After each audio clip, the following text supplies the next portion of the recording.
This is Writing Lessons, and I'm your host, Silas House. On each episode of Writing Lessons, we talk about a different topic of creative writing. On this episode, we're discussing creative nonfiction. We are talking to Crystal Wilkinson, the beloved author of books like Blackberries, Water Street, Perfect Black, and her most recent praise song for the Kitchen Ghost, which was a widely acclaimed bestseller. She is a native of Casey County, Kentucky, but has lived for many years in Lexington, where she presently directs the Creative Writing MFA at the University of Kentucky. She's also a former poet laureate of Kentucky. Well, Crystal, you've written fiction, poetry, and more, but I want to focus today on Praise Song for the Kitchen Ghost, and especially to give our listeners some insights into writing nonfiction, to give them some lessons, as the Okay. title of the show states. So, what led you to do a book of nonfiction? Well, I was really sort of coerced into it by Ronnie Lundy. That this book, Pray Song for the Kitchen Ghost, was based on an essay by the same name. And Ronnie Lundy, who, if y'all don't know, is a beloved uh, chef, cook, and writer about Appalachian foodways, read that essay and really wanted me to. She said, "Well, don't you want to? This would make a great book. Would you want to do that? I can connect you to my food agent," which I didn't even know there was such a thing. And she said, "Would you want to make it a whole book?" And I said, "No, I'm working on a novel. I don't think I would." And so she did connect me to Lisa Eckes, who's a fabulous food agent, and she started talking to me about it. So I thought I'd try it. I'd try to write a proposal. And so I did, and it was during COVID, it became a meditation for me on my life growing up with food as the lens.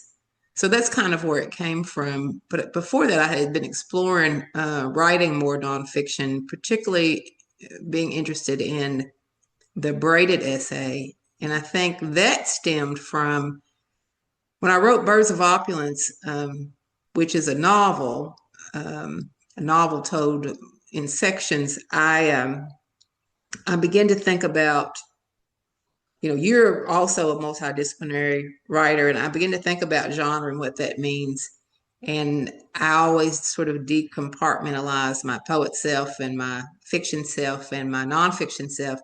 And when I wrote The Birds of Opulence, I just tried to be the one writer.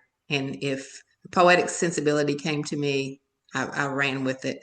If I was pulling something straight from my life in that book, I let that settle into that book. And so that became like what do you call it? Like a relay race to the next book. And I did something similar in Perfect Black, even though it's supposed to be poetry. And so this was the first sort of head on nonfiction that I've written as far as book length. And it also became the same way. Like I felt like there were moments that where poetry needed to be represented, particularly when dealing with memory. So this sort of braided form has become my nonfiction voice, I think. Yeah, I always think of you as a very private person. And so, did you find was it vulnerable to write a book like this where you're revealing so much more of yourself without without the buffer of fiction that you can sometimes hide behind?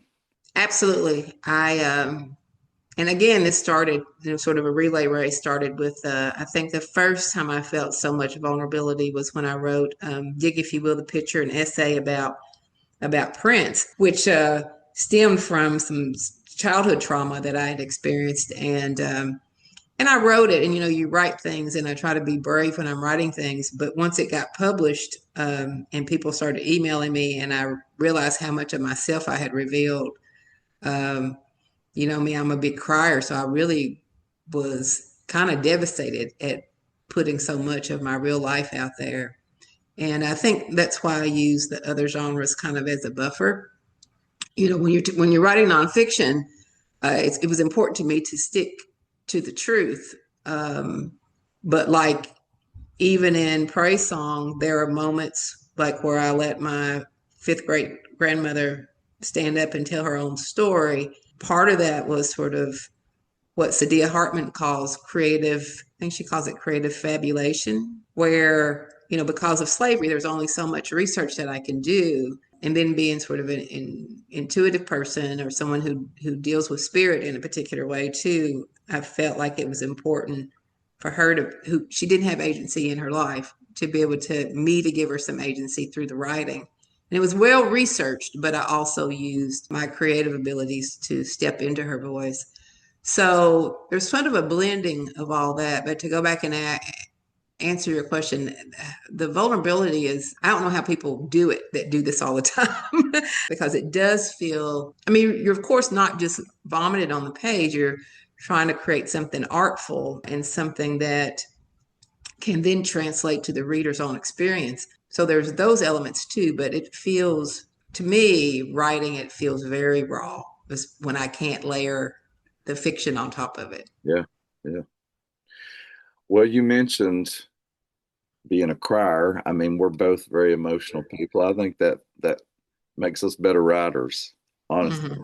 But would you say that this book was more emotional for you to write than, especially to be on tour with it, because Mm-hmm. you're talking about that with people over and over again. One thing in particular is I went to one of your events when the book was first released, and I found it so deeply moving that you had some members of your family read sections of the book, and it just Mm-hmm. illuminated how much they have been part of your formation as a writer and a person.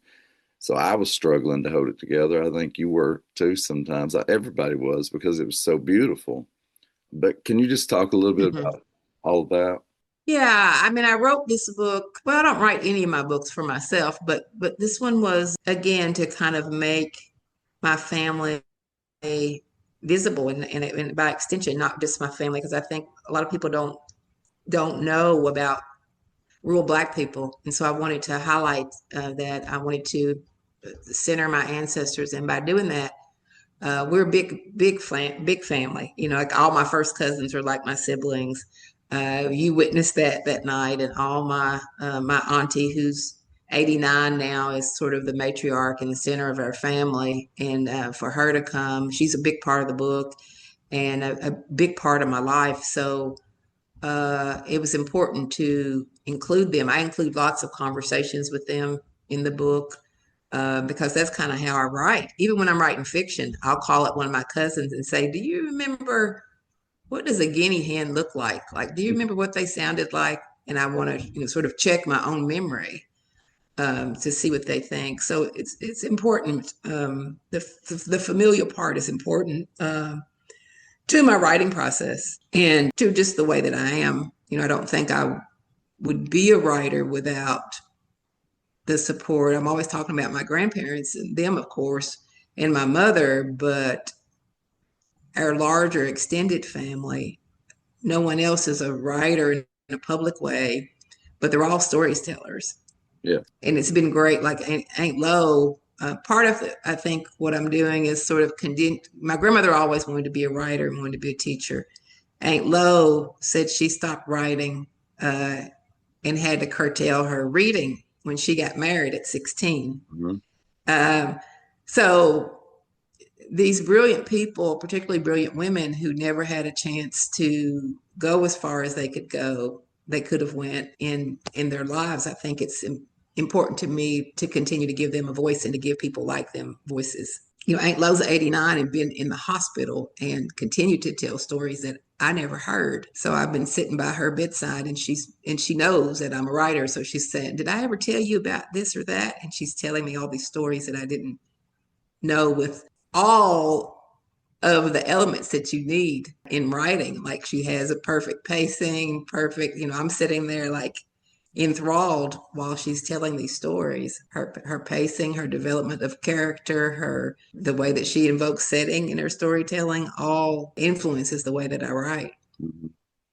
Yeah, it's that innate ability that some people have, especially it feels like the older people in our life. Mm-hmm. Mm-hmm.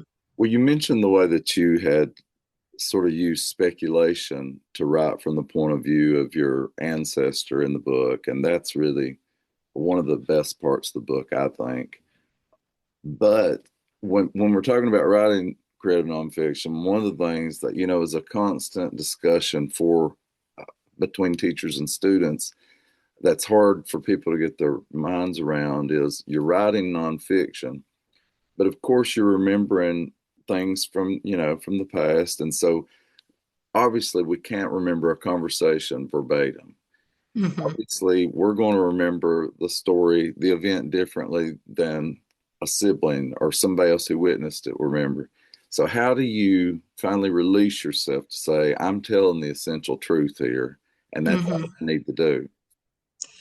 Yeah, I think for me, there's a degree of satisfaction, and I probably can't really define it, but I feel like that I have to do all that I can do to get to the truth. Not just, I mean, in essence, it is my truth because I'm the one writing it, but I want to double check, um, not just the facts, but also like, am I being too nostalgic about something, or am I romanticizing something? And if there's someone living that I can fact check with, I'll interview a relative or a person that was around during that time. Even if I don't use that in the writing, I want to double check myself. And also, if there's any written, this when I wrote Praise Song, it was a dance between that, like what I remembered, what I had written down. Like I had a few little things that I'd written down even as a child in my diaries, and to fact check it with Aunt Lo, who's the oldest among them. I have another uncle who's in his 70s, and I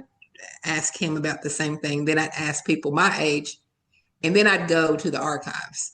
I'd do research too, if research was available. Looking at what was going on in Kentucky at that time, what was going on in my hometown at that time, and then somehow settle on a thread of the truth that felt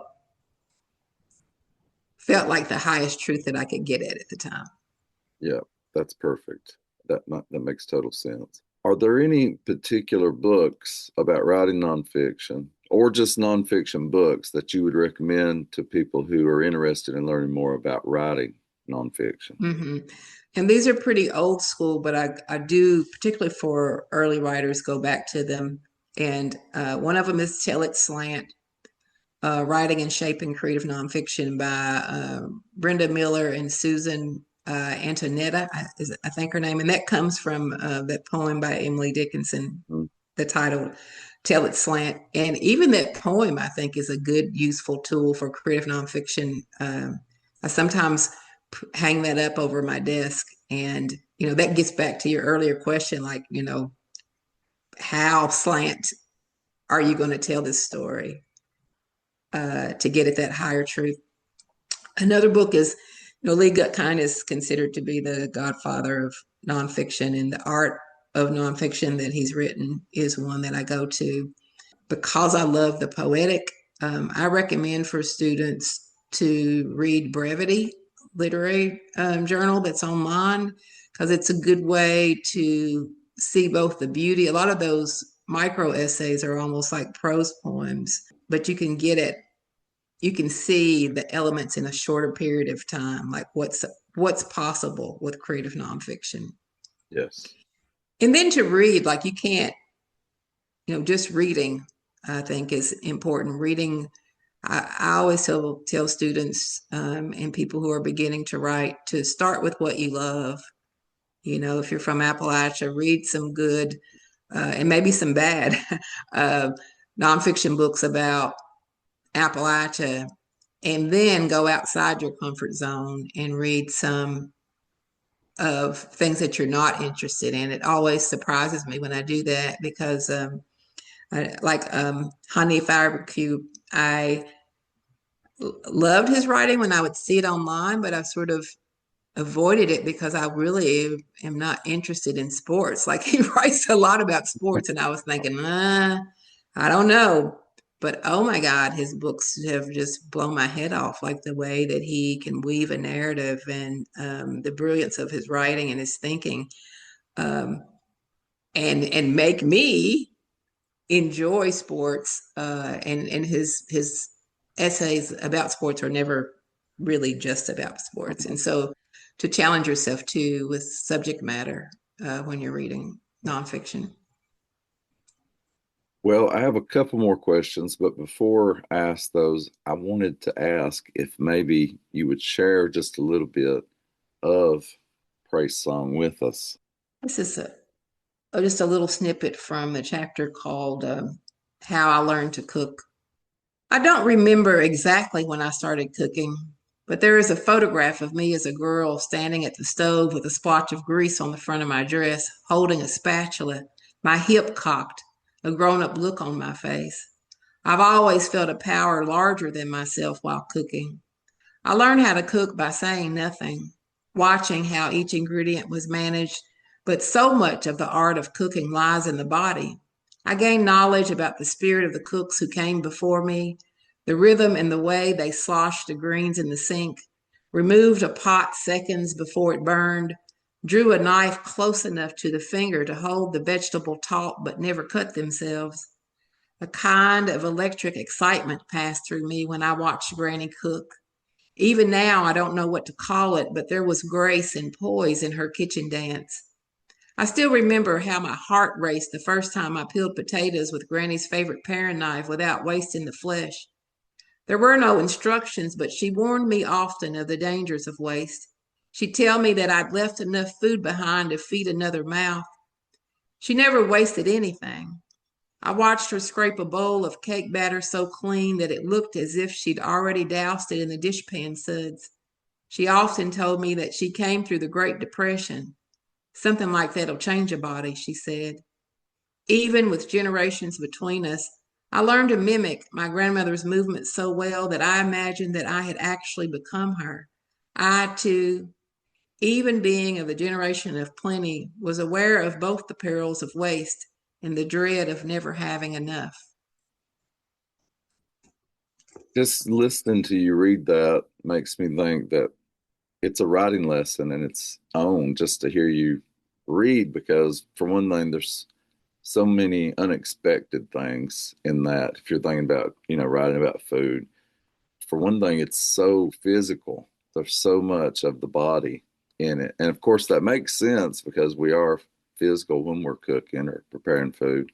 But that wouldn't be the first thing to come to mind for me in writing.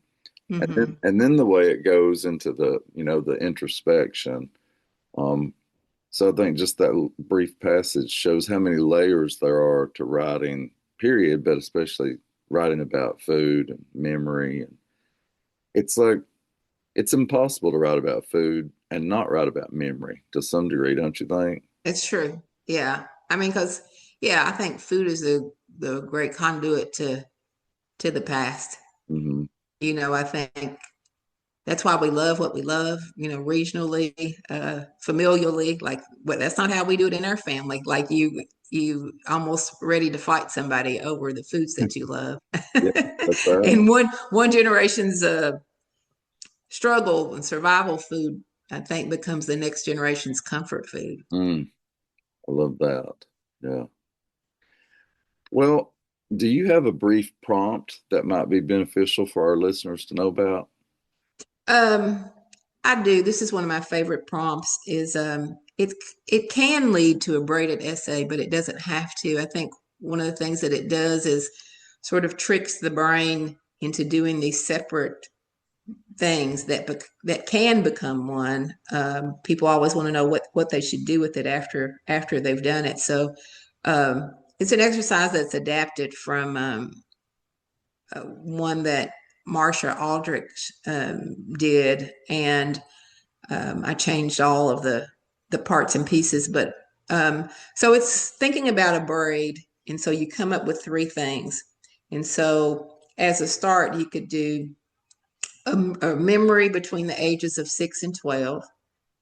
The second one is a recent event or a personal or a regional event, or it could be national. So the second one's an event, and the third one is a description, a detailed description of the natural world that that you're familiar with. So memory 6 to 12, recent personal event or regional or national event, and a description of the natural world. And then what you do is you do 2 to 3 paragraphs on each one, and you do 3 passes. So it sort of like gets you sort of all over the place with these. And then you can go back and you can say, oh, well, I really like what I'm doing with the natural world. And you can pull it out and just begin to write a piece about that.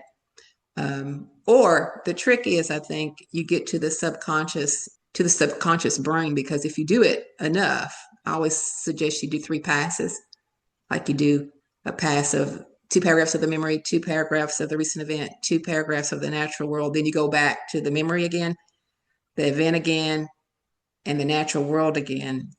And by the 3rd pass, all of a sudden, they become connected in ways that you didn't realize that they were, because that's what memory does. So something sort of magical happens when you keep working on it, and you usually get to something you hadn't thought about before. That's great. I'm gonna use that to write myself. Thank you, thank you. Well, it's always a pleasure to visit with you, and thank you so much for being here with me today. All right, thanks for having me, Silas.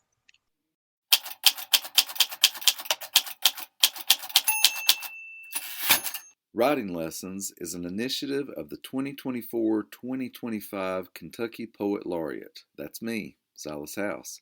I'm thankful for the support of the Kentucky Arts Council, the Carnegie Center for Literacy and Learning, the Office of Governor Andy Beshear, and Kentucky Humanities. This show is written, recorded, edited, and produced by me. I hope you will share the show with other writers, students, or anyone who is interested in the creative process. Please subscribe to our show, and if you like it, I hope you'll leave a review or a 5-star rating. That'll help us get the show to more listeners. Thanks so much for listening to Writing Lessons.